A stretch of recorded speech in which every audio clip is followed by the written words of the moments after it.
সত্যি বলতে ব্যস্ততম দিনে একটা ওয়ার্কিং ডেতে যে কিভাবে হাউসফুল দিতে হয় সেটা কিন্তু দেবদা ভালো করেই জানে, এবং দেবদার কাছ থেকে কিন্তু আর প্রত্যেকটা অ্যাক্টরকে কিন্তু জাস্ট শিখতে হবে।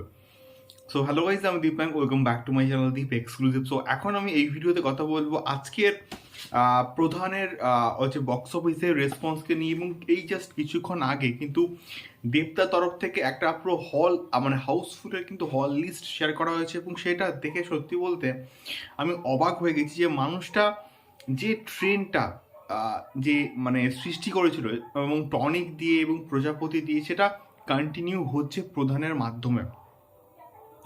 সো এই হল লিস্টটায় না সিঙ্গেল স্ক্রিন থেকে স্টার্ট করে মাল্টিপ্লেক্স এবং নন্দন, রাধা স্টুডিও, প্রত্যেকটা সিনেমা হল কিন্তু রয়েছে। এবং আমি আসছি মানে আইনক্স সাউথ সিটি বলি, তারপরে আমাদের হাইল্যান্ড পার্ক বলি, Star Mall Madhyamgram,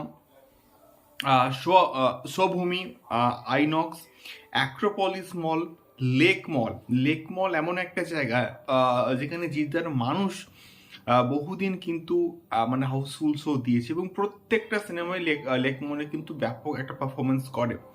PVR Diamond Plaza, SBF Baruipur, SBF Narendrapur, Ashoka, Amala, Lali, Minar এবং নন্দন এবং রাধা স্টুডিও তো রয়েছে। নন্দন এবং রাধা স্টুডিওতে দেবতার প্রত্যেকটা সিনেমা একটা ব্যাপক লেভেলে কিন্তু কালেকশনস করেছে, এবং এই প্রজেক্টটাও একটা বিরাট লেভেলে কিন্তু কালেকশনস করবে, এটাকে নিয়ে কোনো রকম সন্দেহ নেই বন্ধুরা।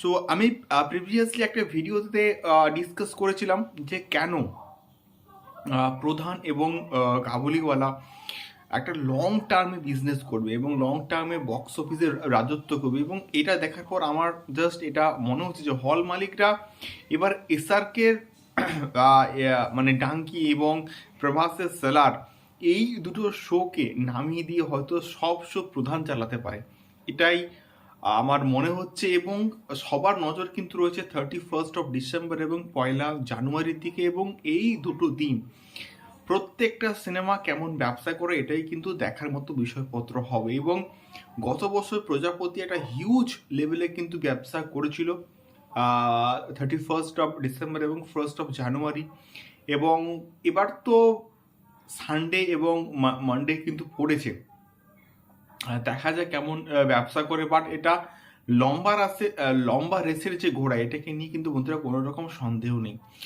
সো এটাই ছিল মেনলি হল লিস্ট সংক্রান্ত একটা ভিডিও। তোমাদের কি মতামত আমাকে অবশ্যই কিন্তু কমেন্ট করে শেয়ার করতে পারো।